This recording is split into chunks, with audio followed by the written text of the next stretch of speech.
오늘 골로새서 3장에서 사도 바울이 이렇게 골로새 교인들에게 편지합니다. 그러므로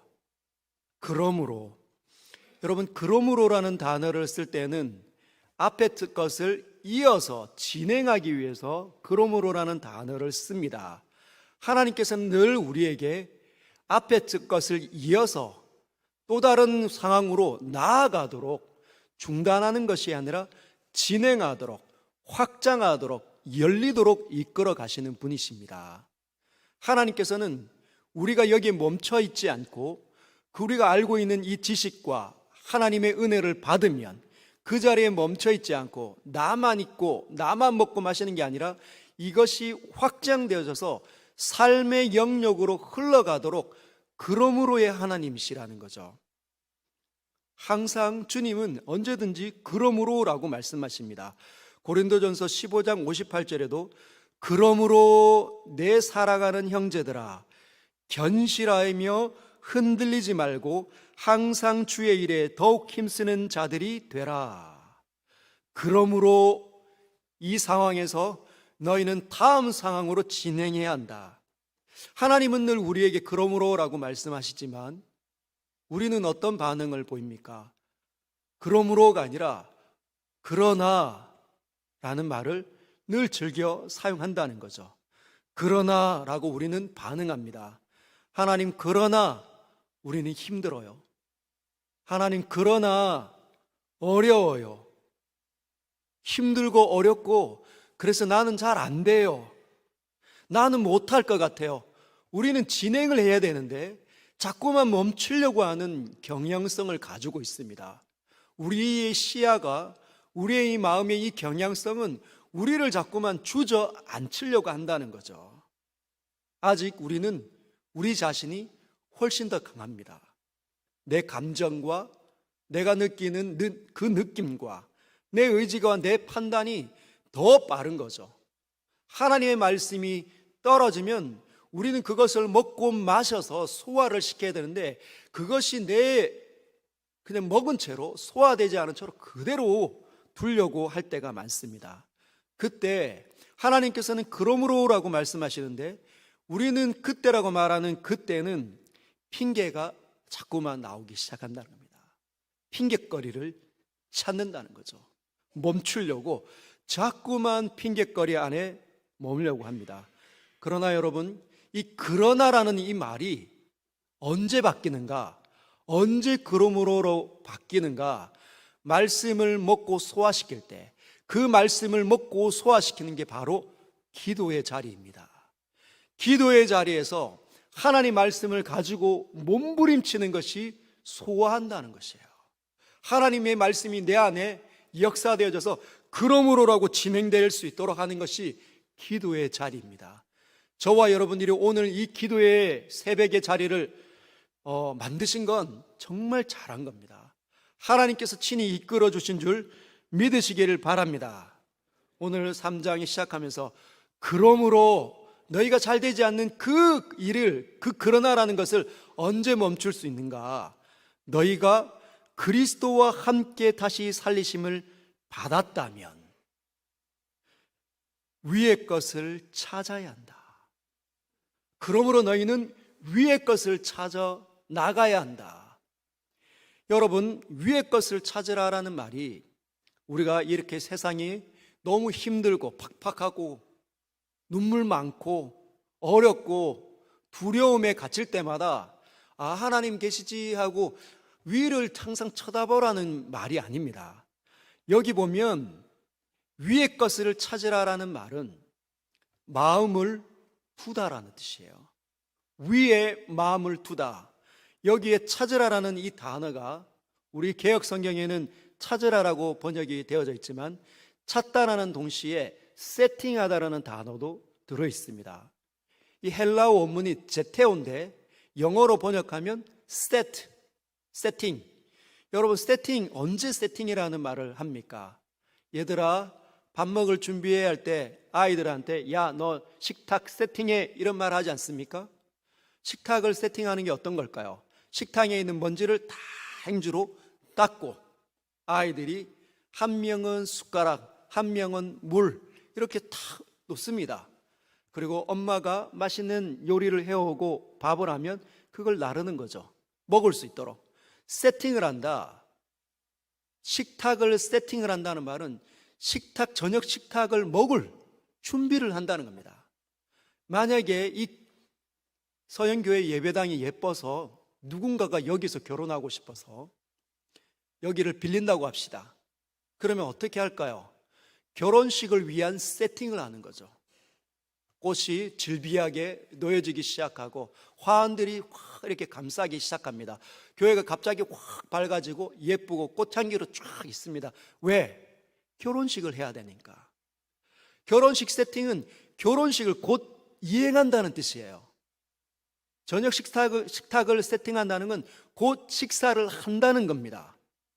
즉 위의 것을 세팅해라, 위의 것에 마음을 세팅해라는 말은 하나님께서 나에게 주시는 그 말씀, 하나님께서 나에게 어떤 것들을 명령하실지에 대해서 마음을 준비하라는 뜻입니다.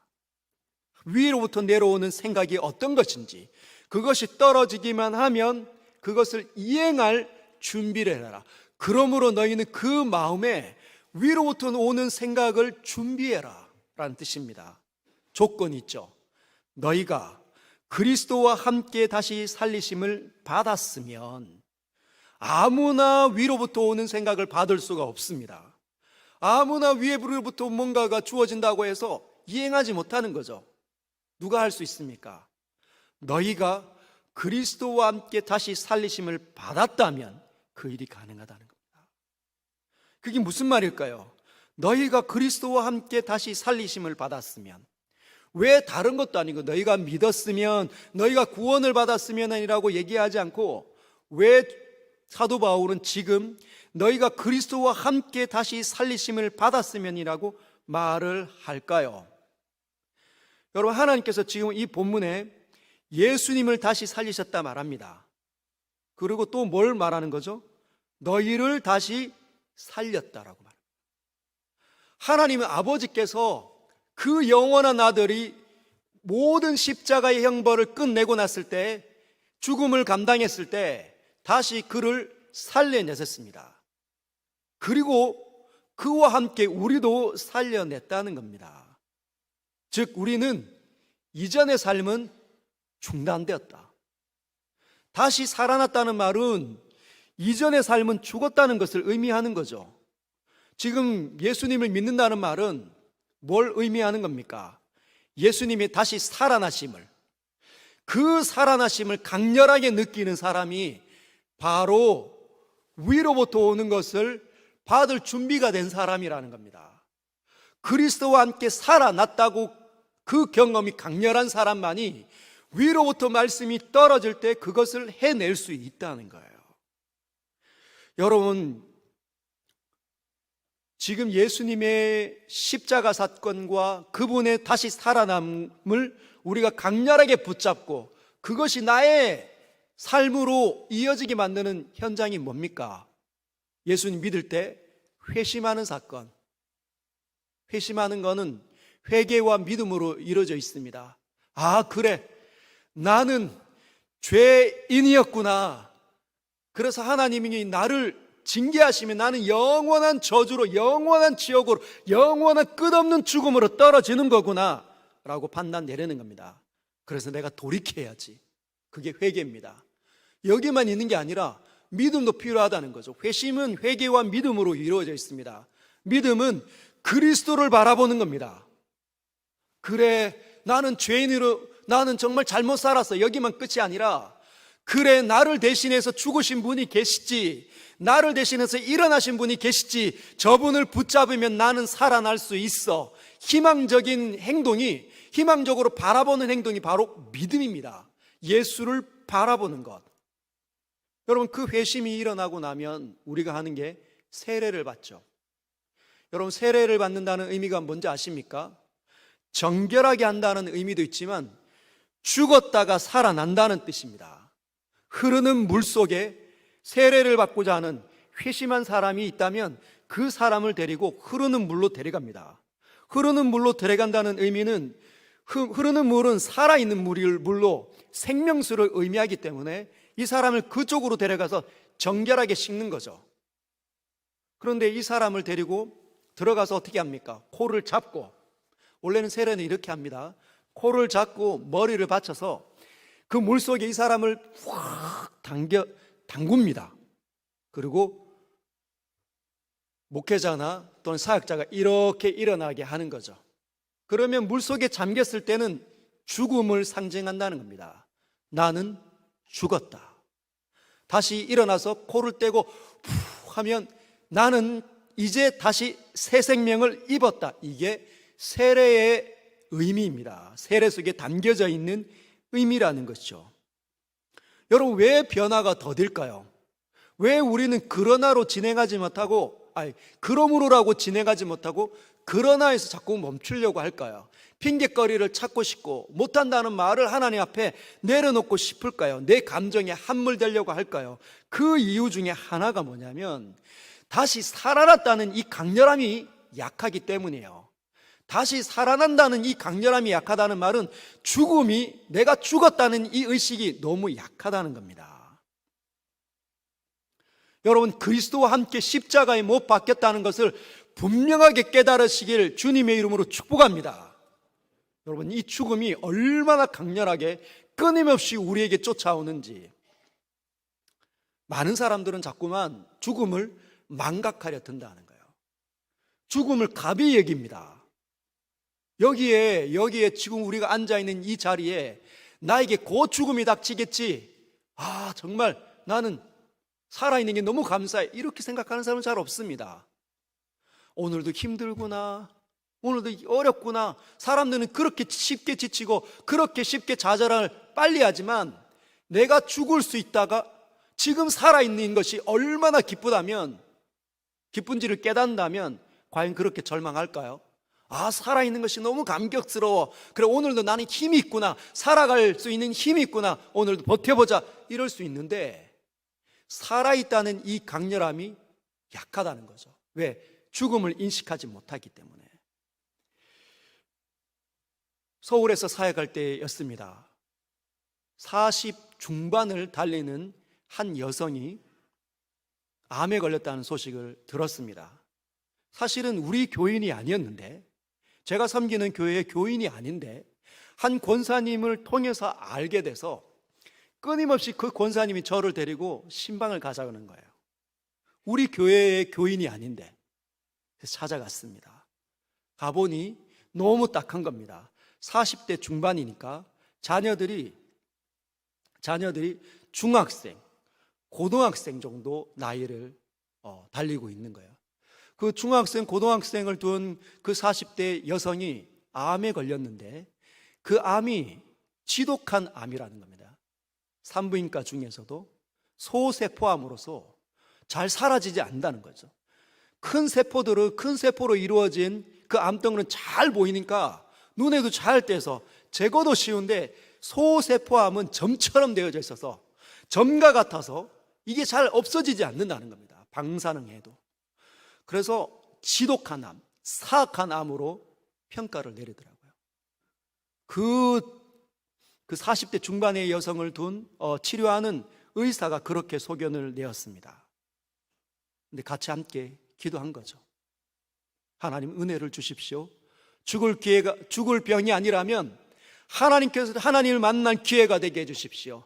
또 다른 삶을 하나님께서 허락하여 주실 때 달려갈 수 있도록 이 상황이 하나님의 영광을 드러낼 기회가 되게 해주십시오. 몇 번을 찾아갔는지 모릅니다. 병원에서, 세브란스 병원에서 몇 번을 만났는지 모릅니다. 우리 교인이 아닌데. 그런데 여러분, 그분이 치료 과정 가운데 나았습니다. 나았어요. 얼마나 감격스럽게 지금도 교회 사역을 잘하는지. 그런데 여러분, 그분이 나음을 판정을 딱 받고 난 다음에 어떤 삶을 살아가는가, 제2의 인생을 받았다라고 생각이 드는 거예요. 너무 감격스럽다. 나에게 다시 오지 않을 법한 이 생명을 다시 거저받았으니 이제는 아낌없이 하나님 위해서 살고 내 남편을 더 정말 기운을 북돋아주고 자녀들을 잘 양육해야 되겠다. 마음의 결심이 달라진 겁니다. 시간을 아끼고 마음의 이 감정이 얼마나 행복하고 기쁜지 몰라요. 왜 그럴까요? 죽음을 경험하다가 살아났기 때문이에요. 여러분, 세례를 받는다. 우리가 그리스도와 함께 다시 살리심을 받았다는 것은 바로 그런 의미입니다. 나에게 다가오는 그 모든 저주가 완전히 끝이 났다는 거죠. 그것이 너무너무 강렬하게 다가와야 변화가 일어난다는 거예요. 그러므로라는 그 상황으로 진행될 수 있다는 것이죠. 여러분, 그리스도와 함께 다시 살아난 그 거룩한 일, 여러분 다시 시작해 보시길 주님의 이름으로 축복합니다. 그래서 위의 것을 찾으라. 우리가 다시 살아났기 때문에, 하나님으로부터 놀라운 은혜가 나에게 시작됐기 때문에, 그것이 강렬하다면 이제 위로부터 오는 말씀을 받을 마음을 거기에 두는 세팅을 해라 라고 얘기합니다. 그리고 거기는 그리스도께서 하나님 우편에 앉아 계시느니라. 거기는 그리스도께서 하나님 우편에 앉아 계시다는 거죠. 즉 무엇을 의미합니까? 예수가 퀴리오스라고 얘기하는 겁니다. 줄기차게 로마 황제가 이 세상이 전부가 아니고, 이 세상이 주관자가 아니다. 이 세상의 이론과 이 세상의 수많은 것들이 내 자신도 주관자가 아니라 누가요? 예수가 퀴리오스, 주관자다, 통치자다. 나를 다스릴 만한 권한이 그에게 있다는 겁니다. 우리가 다시 그분으로부터 살아남음을 받았기 때문에 하나님의 말씀이 떨어지면 우리는 어떻게 하는 거죠? 순종하는 겁니다. 순종하고 이행하게 되는 거죠. 그러나 언제 나의 죽음이 강렬하게 다가오고 나의 다시 삶이 강렬하게 다가올 때 우리는 기쁨으로 순종을 하게 된다는 것을 꼭 기억하십시오. 그러나 이 예수 그리스도가 나에게 주시는 그 은혜가 약해지면 약해질수록 기쁨으로 순종하는 것이 아니라 억지로 피곤함으로 하기 싫은데 끌려다니는 사람처럼, 여러분, 우리가 세상에 끌려다녀서 자유함을 얻었지 하나님 앞에 막 이리저리로 노예처럼 끌려다니는 신분이 아닙니다. 우리는 하나님 안에서는 자유자, 행복한 자, 기쁜 자, 샬롬을 누리는 자인 줄 믿으시기를 바랍니다. 그래서 위의 것을 생각하고 땅의 것을 생각하지 마라. 이 땅에 있는 것은 일시적이다. 이 땅에 있는 건 여러분 일시적입니다. 우리의 몸은 여러분 일시적으로 사용하다가 하나님 앞에 가는 거예요. 하나님 앞에서 어떤 걸 받는 겁니까? 하나님 나라는 영원한 겁니다. 우리가 위의 것을 생각하고 하나님 말씀을 받아 살아가는 하나님 나라를 사는 이유는 그의 나라가 영원하기 때문입니다. 만약에 이 땅에 있는 나라가 영원하면 이 땅의 것을 끌려다녀도 되죠. 이 땅에서 생존하는 게 낫죠. 하나님 나라가 일시적이면 거기 갈 필요가 뭐가 있겠습니까? 이 땅에서 잘 먹고 잘 살고 영원하면 되는데, 근데 저와 여러분이 아는 것처럼 이 땅에 있는 것은 제한적입니다. 우리가 이 땅에 사는 삶도 얼마나 제한적입니까? 누군가는 80을 살고 누군가는 90과 100을 살지만 그거 제한적입니다. 누군가는 50년을 산다고 해서 억울해할 필요가 없습니다. 왜? 50년보다 좀 더 50년을 더 산다고 해서 영원에 뭔가가 이렇게 흠집이 나겠습니까? 영원한 것이 준비되어졌기 때문에 영원한 것을 향하여서 우리의 삶을, 이 땅에서의 삶을 살아내야 된다는 거예요. 일시적인 것, 자는 것, 먹는 것, 보는 것, 하는 것, 입는 것, 이런 것에 우리의 마음과 생각을 빼앗겨서 거기에 시간을 투자하려고 하지 마시고, 영원한 것이 준비되어졌기 때문에 그것이 선명하게 나에게 인식되도록 그렇게 살라는 뜻입니다. 그러므로 3절과 4절 같이 한번 읽어볼까요? 시작. 이는 너희가 죽었고 너희 생명이 그리스도와 함께 하나님 안에 감춰졌음이라. 우리 생명이신 그리스도께서 나타나실 그때에 너희도 그와 함께 영광 중에 나타나리라. 지금 우리가 이 땅에서의 3절은, 이 땅의 삶은 그게 잘 보이지 않는 거죠. 영원한 것이 나에게 주어졌는데 이 땅의 삶은 치열하고 각박하고 어렵고 힘드니까 그게 잘 보이지 않습니다. 그러나 하나님 안에 감춰져 있기 때문에 의심하지 마십시오. 여러분들과 우리에게 주어져 있는, 이 땅에 있는 모든 성도들에게 주어지게 되는 그 영원한 생명은 하나님 안에 감춰져 있습니다. 하나님을 누가 흔듭니까? 하나님이 언제 마음을 변경하십니까? 그렇지 않죠. 하나님은 어제나 오늘이나 내일이나 영원히 동일하신 신실하신 하나님이십니다. 그래서 하나님께 맡겨둔 건 보험 중에 보험입니다. 보험 중에 보험이 하나님 안에 있는 거예요. 우리의 영원한 생명은 나에게 있는 게 아니라 하나님 안에 있습니다. 하나님 안에 있다는 거예요. 그래서 그분이 이 땅에 왕으로 통치함으로 군림하는 것으로 나타날 때 우리는 그 즉각적으로 무엇을 경험합니까? 영원한 삶, 끝없는 삶, 그것이 선명하게 나에게 항상 다가오도록 위를 바라보고 하나님의 말씀을 기억하고 이 땅에서의 삶을 살아내시길 주님의 이름으로 축복합니다.